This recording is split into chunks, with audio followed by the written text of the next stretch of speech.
Boa noite a todos, bom dia a todos. Vai depender da hora que vocês estão me assistindo aí. Nós vamos para mais uma aula de teoria geral do processo para as minhas duas turmas e espero que vocês estejam todos bem, com a família de vocês bem também, em casa. Obviamente, eu prefiro muito que a aula seja ao vivo, mas a gente teve problemas de conexão com a internet, às vezes a transmissão não estava tão bem, e aí eu optei por fazer essa aula gravada. E eu gostaria só de relembrar que eu estarei disponível nos horários das aulas para vocês, eventualmente para nós tirarmos algumas dúvidas. Então, na quarta-feira à noite, para os alunos do turno noturno, e na sexta-feira pela manhã, para os alunos do turno matutino. Tranquilo?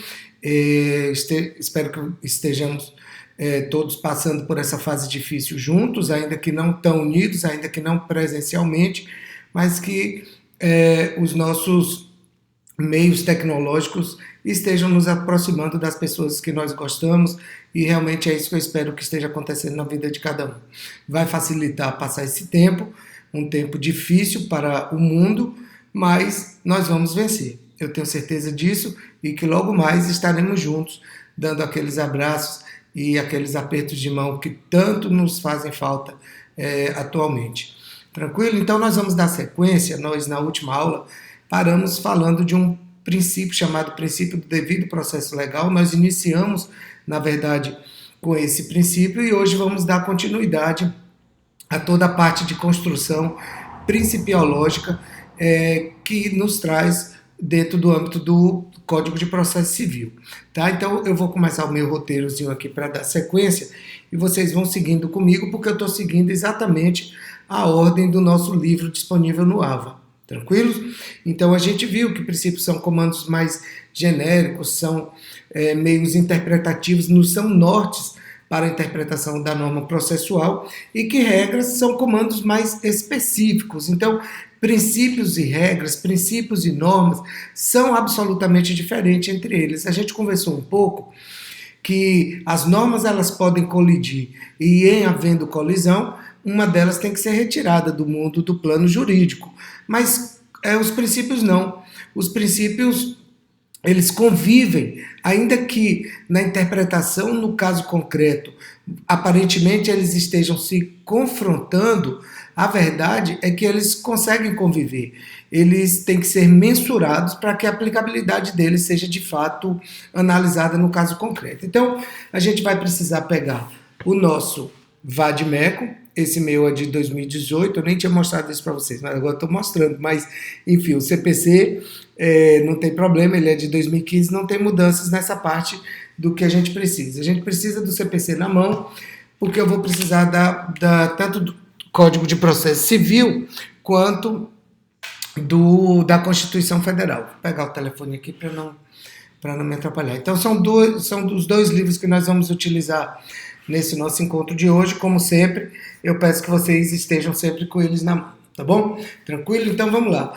Vamos falar do devido processo legal, só para retomar o último tema da nossa aula, que eu coloquei para vocês, de que vem do direito norte-americano, do Process of Law, e é o princípio mãe dos princípios que nós vamos estudar hoje, tá bom? Tranquilo? Então não esqueçam, devido processo legal é o princípio mãe, é dele que se originam os demais princípios e ele é oriundo do direito norte-americano, o chamado Due Process of Law.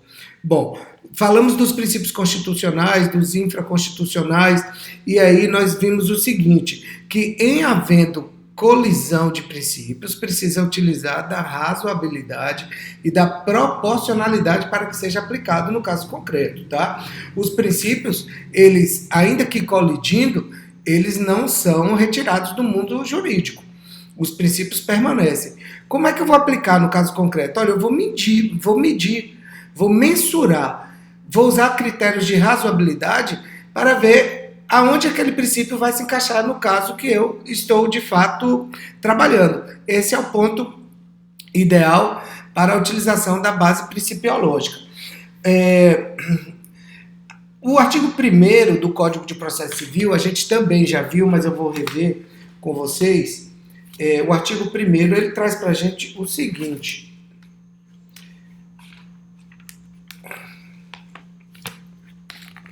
até marquei aqui, mas sumiu, porque quando a gente está gravando, acontece de tudo, né?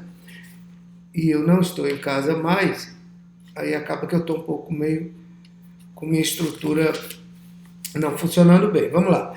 O artigo 1º do CPC diz: o processo civil será ordenado, disciplinado e interpretado conforme os valores e as normas fundamentais estabelecidos na Constituição da República Federativa do Brasil, observando-se as disposições desse Código. Então, o artigo 1º vem justamente falando isso. E aí, princípios que são decorrentes do princípio do devido processo legal, nós vamos começar. Eu preciso que você pegue um caderno de vocês para a gente começar a anotar, embora lá no livro didático tenha, mas quando a gente faz o esqueminha, a gente consegue visualizar melhor. Eu, pelo menos, sou assim. Então, dá tempo vocês pegarem aí o livro, aliás, o caderno e a caneta, para a gente começar a trabalhar os princípios. E eu começo pelo princípio da ação, que demanda a iniciativa das partes. Olha como eu brinco em sala de aula, quando nós estamos juntos presencialmente. O juiz vai para a rua perguntar quem tem problema, quem é que... Não vai. Ele é regido pelo princípio da inércia, que até nós vamos falar dele mais no final desse encontro nosso de hoje.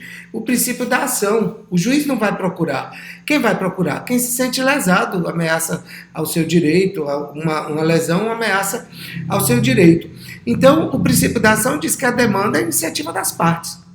Olha, o judiciário está lá parado, o juízo está lá parado, e eu tenho que ter iniciativa. Se eu me sinto, de alguma forma, lesado ou violado em um direito meu. Tá? Então, o primeiro princípio trabalhado é o princípio da ação. Ele está previsto lá no artigo 2º do CPC, que diz para a gente o seguinte: o processo começa por iniciativa da parte e se desenvolve por impulso oficial, salvo as exceções previstas em lei. Tá bom? Então, a base do princípio da ação, que fala de demanda e de iniciativa das partes, está no artigo 2º do Código de Processo Civil. Tudo bem? Conseguiram anotar aí? Tá tudo certinho? Vamos passar para mais um princípio, o princípio da inércia. Vocês já sabem demais, mas não custa repetir. O interessado decide se vai exercer o seu direito ou não. Ora, o que é que trata o princípio da inércia? De que o judiciário está parado. Eu, como parte, é quem tenho o direito de decidir se eu vou em busca de um suposto direito violado ou não. Tá? Se eu não for buscá-lo, obviamente que a jurisdição não será provocada, e em não sendo provocada, não existirá ali um processo. Se eu que tenho o direito violado não me interesso, decido não exercê-lo, não há que se falar na jurisdição exercer em defesa dos cidadãos, salvo nos casos previstos em lei que são regulamentadas e vocês conhecerão no momento oportuno. Tá? O princípio da inércia, então, segue esse caminho de que o judiciário permanece parado, aguardando ser provocado. O princípio do dispositivo é o princípio do impulso oficial. Para um processo nascer, ele precisa de que eu, parte, tome a iniciativa do seu início. Através de quê? Petição inicial. Para vocês não esquecerem, onde que está isso? Os requisitos da petição. Artigo 319 do Código de Processo Civil. Então, quando eu falo do princípio dispositivo, princípio do impulso oficial, eu estou dizendo que se eu provoquei o judiciário, se eu, através do meu advogado, através de uma petição inicial, provoquei o judiciário tem a obrigação, daí para frente, de impulsionar o processo, de dar sequência ao processo. O primeiro ato será o de mandar citar a parte contrária. Né? A gente já viu a diferença entre citação, a diferença entre citação e intimação, isso ficou muito bem estabelecido, e essa parte aí vocês já conhecem bem. Bom, no princípio do dispositivo que trata do impulso oficial, gente, nós temos que lembrar o seguinte: eu, como parte, digo ao judiciário uma demanda que eventualmente eu estou sofrendo lesão, não é? Ameaça a um direito meu. E o judiciário vai tocar esse processo, vai mandar citar, vai mandar marcar audiência de conciliação e mediação, vai mandar promover oitiva de testemunhas, depoimento das partes, vai mandar fazer perícia para que ele chegue à conclusão através da formação do seu convencimento e possa prolatar a sentença. Então, nesse momento aí, o que nós temos é que o processo precisa caminhar e esse impulso é do Estado. O Estado, através do Poder Judiciário, o Estado juiz, que tem que determinar a continuidade desse processo de uma forma regular. Então já falamos hoje do devido processo legal, que nós já tínhamos falado na semana passada, no encontro passado. Falamos agora do princípio da ação, falamos do princípio da inércia, do princípio dispositivo e vamos agora falar do princípio da duração razoável do processo. Falar em duração razoável do processo, por si só, a gente já chega a uma conclusão do que é esse princípio, o que é que ele nos inspira. O que está dizendo?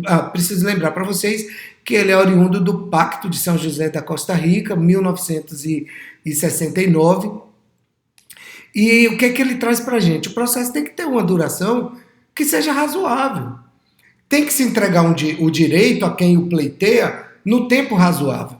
Não é possível que a gente coloque um processo, que a gente ajuize uma ação e ela fique ad eterno tramitando no Poder Judiciário sem nos dar uma satisfação de uma resposta daquilo que nós estamos demandando, seja ela procedente, seja ela improcedente, ou seja, na linguagem comum, tenha eu ganhado a ação ou tenha eu perdido. O que precisa é que o Estado decida, e ele decide em primeiro grau através de uma sentença. É isso que se espera quando se fala em duração razoável do processo. Tá? O princípio da duração razoável do processo, oriundo lá do Pacto de São José da Costa Rica, em 1969. Esse princípio firma alguns critérios. Tem alguns critérios para fixá-lo. Vamos lá ver. Complexidade do assunto, obviamente que um processo que é mais complexo, ele demanda maior tempo. O comportamento das partes, dos procuradores e do próprio judiciário, tá? Do órgão jurisdicional. Porque o processo, quando ele é mais complexo, que ele demanda mais providências de todos os envolvidos, a gente não pode imaginar que ele tramite na mesma velocidade de um processo que tem as provas meramente documentais ali colocadas pelo autor e pelo réu e que seja meramente um caso de apreciação do juízo, não é? Então, assim, quando a gente fala, a gente passa a analisar o princípio da duração razoável do processo, nós estamos falando que essa duração precisa ser razoável, ainda que seja um processo complexo, obviamente é um razoável mais longo, um processo mais fácil de se chegar a uma conclusão que seja na duração razoável de um processo fácil, relativamente fácil. Então, firmam-se aí esses pontos de cabimento do que é razoável, porque razoável para a gente não traz efetivamente um tempo. Diz o seguinte: diante da complexidade desse processo, seja razoável, entregue aos jurisdicionados a prestação jurisdicional no tempo que for suficiente para sua análise e tramitação, tá? Então, ficam fixados esses critérios aí de observar a complexidade do processo, de observar também o comportamento das partes, dos procuradores e do órgão jurisdicional que está, em que está tramitando aquela ação, tá bom? Tranquilo? Então, só fazendo o nosso remember aí, já falamos de 4 processos hoje. E para concluir esse último que nós estamos trabalhando aí, o da duração razoável do processo, a gente também tem que pensar no seguinte: os próprios tribunais já estão fixando, através de súmulas, através de decisões reiteradas, tanto do STJ quanto do STF, e no caso do STF, com súmulas vinculantes, eles estão fixando decisões que servem de parâmetros para o resto do país. Através das súmulas vinculantes, o STF diz: olha, sobre esse aspecto a decisão tem que ser assim, o caminho é esse. Então isso facilita muito a vida do juiz de primeiro grau, dos tribunais de segundo grau, porque já uniformizou o entendimento, já virou uma jurisprudência, e essa jurisprudência é tão firme que virou súmula vinculante. Lembre-se, súmula vinculante apenas do STF, hein? Não tem súmula vinculante em outros tribunais. Pelo amor de Deus aí, não confundir. Os outros tribunais têm súmulas. Ótimo, perfeito. Súmulas pode ter lá no STJ, tem súmulas no STF, tem súmulas nos tribunais dos estados. Não há problema algum. Agora, a súmula vinculante, só o STF traz. Tá? Então, para que o processo tenha também a sua duração razoável, foram instituídas as súmulas, porque aí os juízes decidem conforme a jurisprudência, fica muito mais tranquilo, e também as decisões quando são reiteradas, tanto no STJ quanto no STF. Isso, de alguma forma, ajuda a diminuir o espaço de tempo de tramitação do processo. Porque, gente, aqui pra gente, quem ajuiza uma ação, espera o resultado. Ninguém fica satisfeito com a justiça quando ela é feita tardiamente. Passa do tempo. Muitas vezes, as pessoas que estão esperando um pronunciamento judicial morrem e não conhecem qual é o resultado daquela ação. Quem vai conhecer é o seu espólio, os seus herdeiros, enfim. Não quem demanda realmente quem está demandando realmente a ação, o autor da ação. Então, essas situações precisam ser corrigidas. Tá aí porque o princípio da duração razoável do processo é tão importante. E eu estou batendo um pouco nessa tecla aqui para vocês entenderem que é preciso ser observado por todos, não só pelo Poder Judiciário, por todos, pelos procuradores, ou seja, os advogados, né, e o Ministério Público, caso esteja envolvido eventualmente, para que não usem de meios protelatórios para que o processo não chegue a uma conclusão. Tá? Então, esse é um ponto aí para a gente observar. O princípio da celeridade é mais um princípio que nós estamos trabalhando no dia de hoje. O princípio da celeridade, que ele não se confunde com o da duração razoável do processo. O princípio da duração razoável do processo foi aquele que nós acabamos de aprender aí. O princípio da celeridade é diferente, é que seja reduzida a atividade jurisdicional. Seja célere no processo, retire atos que são absolutamente